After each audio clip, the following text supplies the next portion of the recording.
Beginilah momen pertempuran sengit antara pasukan Rusia versus Ukraina di utara Velikaya Novoselka. Iring-iringan kendaraan lapis baja Rusia tampak memasuki wilayah tersebut sambil meluncurkan tembakan. Disusul balasan tembakan dari amunisi Ukraina.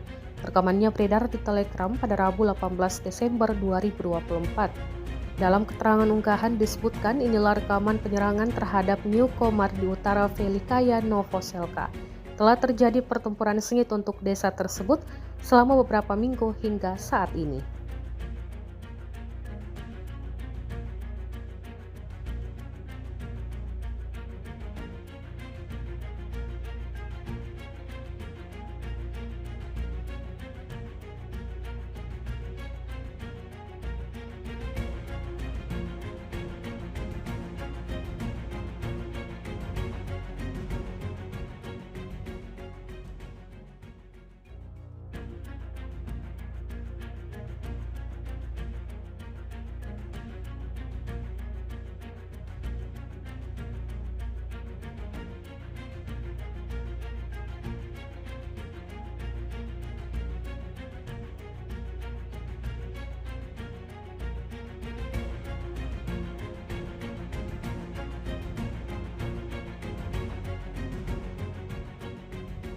Download Tribun X sekarang, menghadirkan lokal menjadi Indonesia.